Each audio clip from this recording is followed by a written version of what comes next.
Hello friends, study classes में आपका बहुत बहुत स्वागत है। दोस्तों, आज के इस वीडियो में हम 14 जून से रिलेटेड जितने भी करंट अफेयर्स के सिलेक्टेड क्वेश्चन बन सकते हैं उसे डिस्कस करने वाले हैं। तो फ्रेंड्स, यदि आप स्टडी क्लासेस के यूट्यूब चैनल पर पहली बार आए हैं तो चैनल को सब्सक्राइब कर लीजिए और बेल आइकन को प्रेस कर लीजिए ताकि कोई भी वीडियो अपलोड करें तो सबसे पहले आपको नोटिफिकेशन मिल सके। आइए चलते हैं आज के फर्स्ट क्वेश्चन की तरफ। आज का हमारा फर्स्ट क्वेश्चन है, हाल ही में युवाओं को विभिन्न ट्रेडों में प्रशिक्षित करने हेतु तो किसने आईटीआई संस्थानों का सहयोग करने की घोषणा किया है। यहाँ पर सहयोग करने की घोषणा किया है तो कौन सा जो संस्था है जिन्होंने युवाओं को विभिन्न ट्रेडों में प्रशिक्षित करने हेतु आईटीआई संस्थानों का सहयोग करने की घोषणा किया है। तो इसका करेक्ट आंसर होगा राष्ट्रीय उर्वरक लिमिटेड ने। ऑप्शन नंबर बी इसका करेक्ट आंसर होगा। फ्रेंड्स, उर्वरक विभाग के तहत एक केंद्रीय सार्वजनिक क्षेत्र उद्यम CPSE national fertilizers limited NFL ने युवाओं को विभिन्न ट्रेडों में प्रशिक्षण प्रदान करने के लिए अपने संयंत्रों के पास स्थित औद्योगिक प्रशिक्षण संस्थान यानी आईटीआई के साथ समझौता करना शुरू कर दिया है ताकि भारी और प्रक्रिया उद्योग में युवाओं को रोजगार पाने की संभावना में वृद्धि हो सके। केंद्र सरकार की कौशल भारत पहल को जोर देते हुए यह पहल शुरू की गई है और इससे भारी और प्रगति उद्योग में उनके रोजगार की संभावना भी बढ़ जाएगी। 12 ट्रेडों में युवाओं को प्रशिक्षण देने के लिए पंजाब में कंपनी की नांगल संयंत्र के साथ आईटीआई नांगल द्वारा समझौता ज्ञापन पर हस्ताक्षर किए गए। छात्र दोहरी प्रणाली प्रशिक्षण योजना के तहत कौशल प्राप्त करेंगे। इसके तहत छात्र संस्थान में सैद्धांतिक कौशल और एनएफएल नांगल संयंत्र में ऑन द जॉब प्रशिक्षण प्राप्त करेंगे। आज का जो नेक्स्ट क्वेश्चन है वह केंद्रीय प्रत्यक्ष कर एवं सीमा शुल्क बोर्ड द्वारा किस तिथि को बेंगलुरु और चेन्नई में तुरंत कस्टम्स नामक एक फ्लैगशिप कार्यक्रम लॉन्च किया गया है। केंद्रीय प्रत्यक्ष कर एवं सीमा शुल्क बोर्ड द्वारा किस तिथि को बेंगलुरु और चेन्नई में तुरंत कस्टम्स नामक पर एक फ्लैगशिप कार्यक्रम लॉन्च किया गया है। तो इसका जो करेक्ट आंसर होगा वो होगा 8 जून 2020। ऑप्शन नंबर बी इसका करेक्ट आंसर होगा। फ्रेंड्स, केंद्रीय प्रत्यक्ष कर एवं सीमा शुल्क बोर्ड यानी central board of indirect tax and customs ने 8 जून 2020 को बेंगलुरु और चेन्नई में तुरंत कस्टम्स नामक एक फ्लैगशिप कार्यक्रम लॉन्च किया है। इस कार्यक्रम को बेंगलुरु चेन्नई में आयातित वस्तुओं को इंपोर्ट वस्तुओं के तेजी से सीमा शुल्क निवासी के लिए प्रौद्योगिकी का लाभ उठाने के लिए आगे बढ़ाने के लिए शुरू किया गया है। यह स्वचालित प्रणाली इंपोर्ट माल का आकलन करने के लिए विभिन्न सीमा शुल्क अधिकारियों को नियुक्त करेगी। इस कार्यक्रम के तहत चेन्नई में आयात किए गए सामान का मूल्यांकन बेंगलुरु में स्थित सीमा शुल्क अधिकारियों द्वारा किया जा सकेगा और इसी प्रकार बेंगलुरु में आयात किए गए सामान का मूल्यांकन चेन्नई में स्थित सीमा शुल्क अधिकारियों द्वारा किया जा सकेगा। यह सीमा शुल्क की स्वचालित प्रणाली द्वारा सौंपा जाएगा तुरंत कस्टम्स व्यापार करने में आसानी के क्षेत्र में एक मेगा सुधार लाएगा। नेक्स्ट क्वेश्चन आज का है, प्रवाल त्रिभुज दिवस किस तिथि को मनाया जाता है। प्रवाल त्रिभुज दिवस किस तिथि को मनाया जाता है? तो यह मनाया जाता है 9 जून। ऑप्शन नंबर सी इसका करेक्ट आंसर होगा। फ्रेंड्स, प्रवाल त्रिभुज दिवस 2020 का विषय working target towards of plastic free coral triangle है। क्या है? Working together towards a plastic free coral triangle.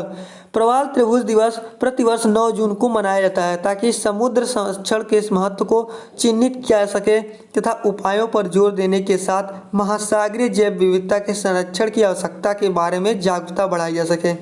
यह दिन प्रवाल भित्तीय मछली पालन और खाद्य सुरक्षा पर प्रवाल त्रिभुज यानी सीटीआई या सीएफएफ द्वारा मनाया जाता है। 2020 में सीटीआई सीएफएफ का क्षेत्रीय सचिवालय रणनीतिक साझेदार के साथ सहयोग करेगा ताकि यह सुनिश्चित किया जा सके कि महासागरों का महत्व विशेष रूप से लोगों के जीवन में क्षेत्र के निवासियों के बीच प्रतिध्वनित होता है। कोरल त्रिभुज एशिया प्रशांत क्षेत्र में 6 देशों को शामिल करता है जो Indonesia, Philippines, Malaysia, Timor Leste, Papua New Guinea और सोलोमन द्वीप है।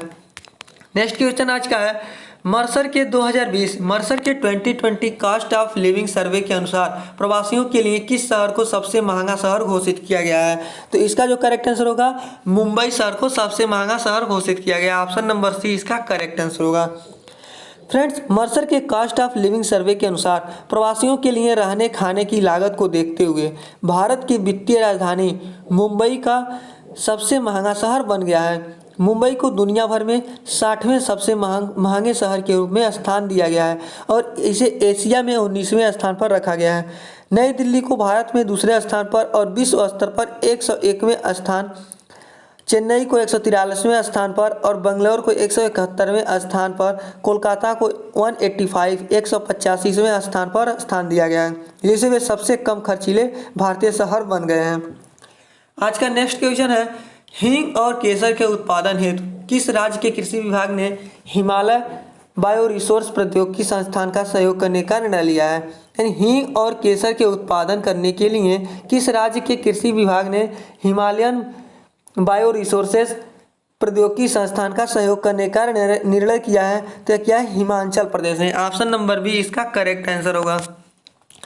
फ्रेंड्स, केसर और हींग का उत्पादन बढ़ाने के लिए हिमाचल प्रदेश के पालमपुर में स्थित institute of Himalayan bio research technology ने परस्पर रूप से रणनीतिक साझेदारी बढ़ाने के लिए हिमाचल प्रदेश के कृषि विभाग के साथ सहयोग किया है। सहयोग हिमाचल प्रदेश राज्य को कई लाभ प्रदान करेगा। उनमें से कुछ में कृषि आय में वृद्धि, आजीविका को बढ़ावा देना और ग्रामीण विकास शामिल है। इस पहल के तहत भावी किसानों और कृषि विभाग के अधिकारियों को क्षमता निर्माण, नवाचार के हस्तांतरण, कौशल विभाग और अन्य विस्तार गतिविधियों का लाभ मिल सकता है। यदि इन फसलों की पैदावार बढ़ती है तो इनके आयात पर निर्भरता कम हो सकती है। वर्तमान में भारत लगभग 100 टन केसर और 1200 टन कच्ची हींग का आयात करता है। वर्तमान में कितना करता है? 100 टन केसर और 1200 टन कच्ची हींग का आयात करता है। आज का जो नेक्स्ट क्वेश्चन है, हाल ही में किसने 10 जून 2020 को विशाखापट्टनम में डीप जलमग्न बचाव वाहन कॉम्प्लेक्स का उद्घाटन किया है? हाल ही में किसने 10 जून 2020 को विशाखापट्टनम में डीप जलमग्न बचाव वाहन कॉम्प्लेक्स का उद्घाटन किया है? तो किया है अतुल कुमार ने। ऑप्शन नंबर बी इसका करेक्ट आंसर होगा। Option number B correct answer होगा।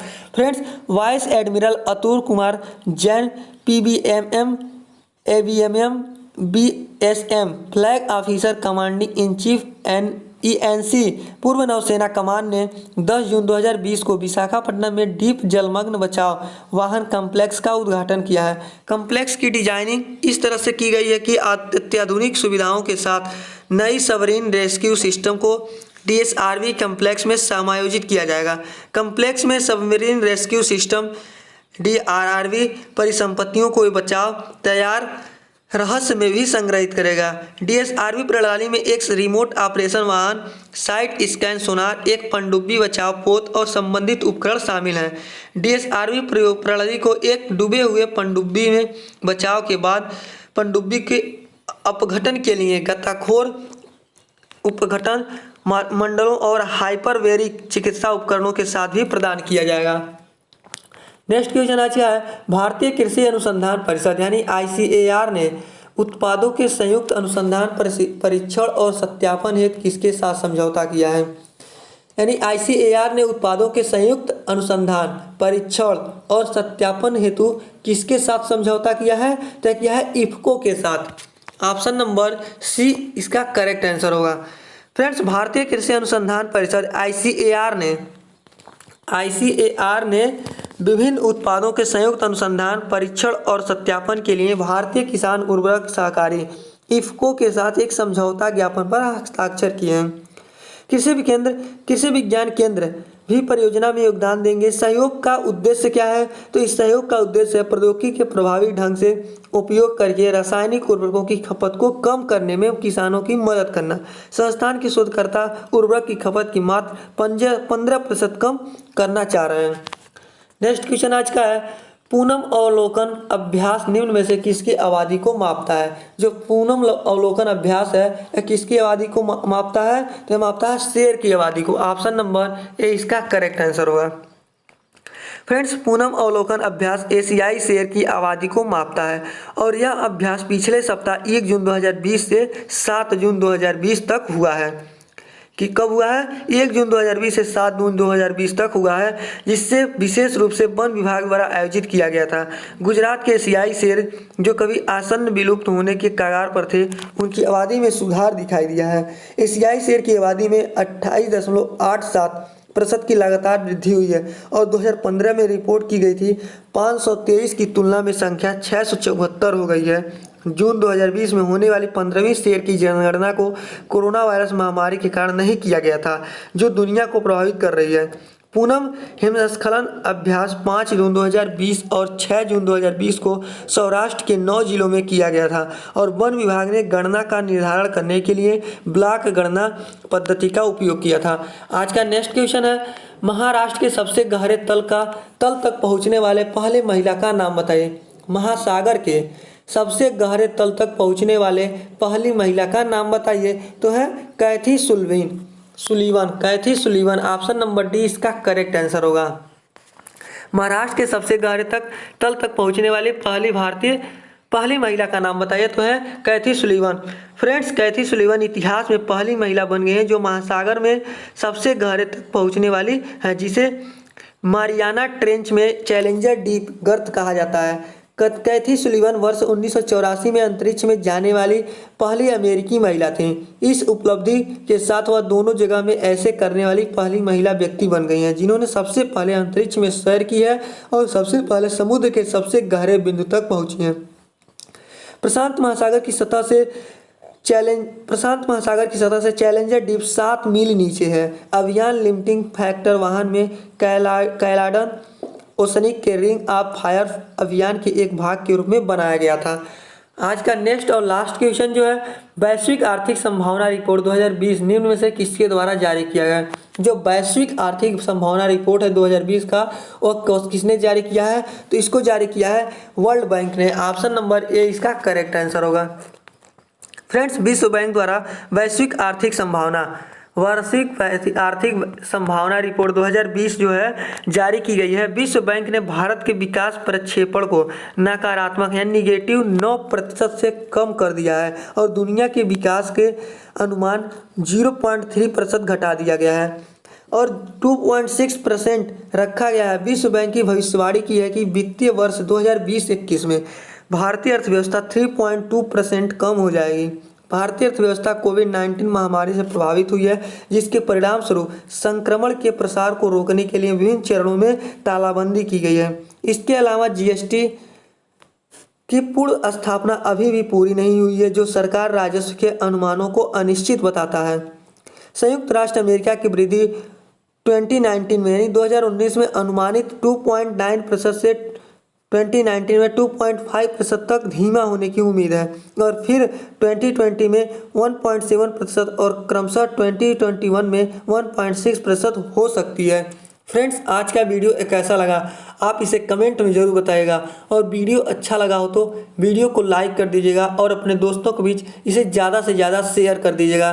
फ्रेंड्स, इसी तरह के डेली करंट अफेयर्स वीडियो देखने के लिए आप हमारे चैनल स्टडी क्लासेस को सब्सक्राइब कर सकते हैं और ज़्यादा वीडियो देखने के लिए आप हमारे वीडियो के डिस्क्रिप्शन में जा कर के लिंक से और ज़्यादा वीडियो देख सकते हैं। हमने इसके पहले जो है जनरल नॉलेज के टॉप 500 क्वेश्चन को डिस्कस किया है, जो आने वाले कॉम्पिटिटिव एग्जाम्स के लिए बहुत ही इंपॉर्टेंट है।